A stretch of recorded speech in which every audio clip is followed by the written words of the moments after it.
Welcome to America Reads Fun Learning Activities. We are college students who create learning activities for kids. Our fun activities are focused on reading, writing, and math. Thank you all for joining me here today.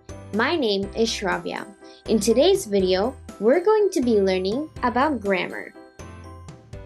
Before we get our activity started for today, let's go ahead and review some grammar facts. There are 6 main components of punctuation in grammar. Let's review them. The first punctuation we're going to review is a period. A period is kind of like a tiny stop sign for sentences. We usually place them at the end to signal that the sentence has ended. For example, in the sentence, I see a bird, the ending point of the sentence is after the word bird, which is where there is a period placed, meaning that this is the whole sentence and this indicates that the sentence has ended. The second punctuation we're going to review is a question mark. A question mark helps us know if a sentence is a question. For example, in the sentence, "Have you seen the new movie?" The ending punctuation is a question mark. Therefore, it lets us know that this sentence is a question, asking someone if they've seen the new movie. The third punctuation is an exclamation point. An exclamation point helps show strong feelings in a sentence, like anger, excitement, or happiness. For example, in the sentence, "Wow, the food is super yummy," there are 2 exclamation points, emphasizing the wow and how the food is super yummy. These 2 exclamation points tell us that the writer is really excited about the yummy food. A comma tells us where there's a little pause in the sentence. So if you're reading or speaking, you'll know when to take a pause. For example, in the sentence, "I have a dog. He is super cute." That pause is indicated by the comma right here, that after you say, "I have a dog," you should take a quick little pause before saying, "He is super cute." The 5th punctuation is an apostrophe. An apostrophe helps us indicate that something belongs to someone or maybe another something. For example, in the sentence, "John's cat is super nice," the apostrophe here indicates that the cat is John's, and the rest of the sentence tells us that John's cat is super nice. The 6th and last punctuation we're going to review are quotation marks. Quotation marks help tell us if a sentence is being said by someone. They're kind of like little speech bubbles in writing.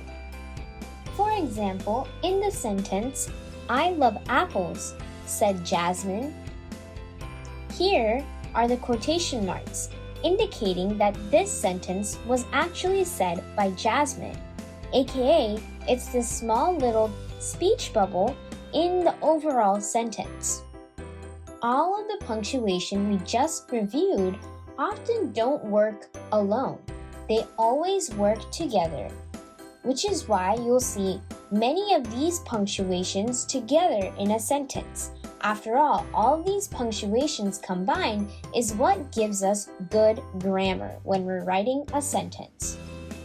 Great, now that we've reviewed punctuation, let's go ahead and make our activity. For this activity, you will need 3 to 4 straws, some string, scissors, a hole puncher, a black marker, some tape, and 4 to 3 pieces of different colored paper, as well as some coloring materials, which are optional. First, I'm going to take my straws and we're going to connect them like this. So I'm going to fold the top of my straw so that it's smaller, and we're going to connect it with another straw until it's pretty secure. And we're going to repeat this process to the next straw. Now, at the areas where we've connected the straws, we're just going to take a little bit of tape and wrap it around where they're connected, just to make sure that our craft will stay together. And now we're going to take out our sheets of colored paper, and I'm going to cut out 6 different shapes from any of these colored papers. Alright, here I have all my 6 different shapes cut out. Next, we're going to write the 6 different punctuations on each one of the shapes, like this. Alright, here I have all of my punctuations written down, as well as what they look like. So the next step is now to take your hole puncher, and we're going to hole punch all these shapes up at the top, like so.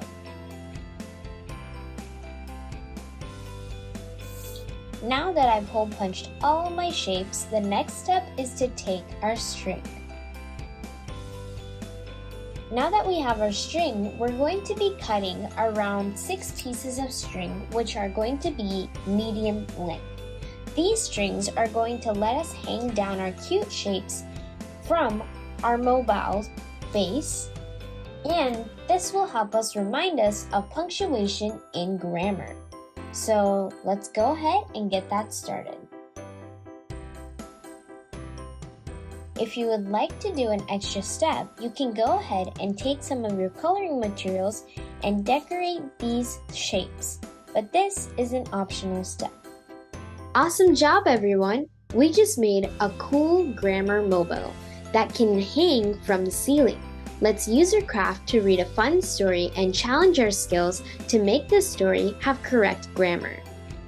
Alright, let's use our grammar mobile and correct this story that has bad grammar. So remember the 6 different punctuations? Well, keep that in mind because we're going to be putting those into this story to make it grammatically correct.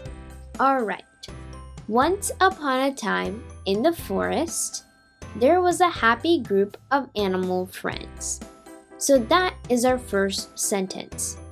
The red spaces indicate where we need to put a punctuation. So let's look at the first red space. Now, this punctuation would not be one that denotes the end of a sentence. So we know that a question mark, exclamation mark, and a period are not possible punctuations. Next, let's look if someone's talking. No one's talking in the sentence. So that means that the punctuation is not a quotation mark. Next, we have an apostrophe or a comma. An apostrophe usually is when someone has something. For example, John's cat. Is there any indication that someone's animals or someone's forest is in the sentence? No, right? So that gives us the answer of a comma. The next punctuation area is now after the word friends. Because it seems that the sentence ends there, we have 3 possibilities: a period, an exclamation mark, or a question mark. Now, since there's no strong feelings in the sentence, it's not an exclamation mark. And since the sentence isn't a question, it's not a question mark either. So that leaves us with the answer of a period. Alright, now using the grammar mobile, let's go ahead and answer these on our own. Great job, everyone! You successfully corrected the incorrect passage. I hope that this grammar mobile will help you in the future when you're writing stories of your own. Thank you for learning with us today. We hope you come back and learn some more. Please remember to like and subscribe to our channel, and we'll be back with more videos shortly.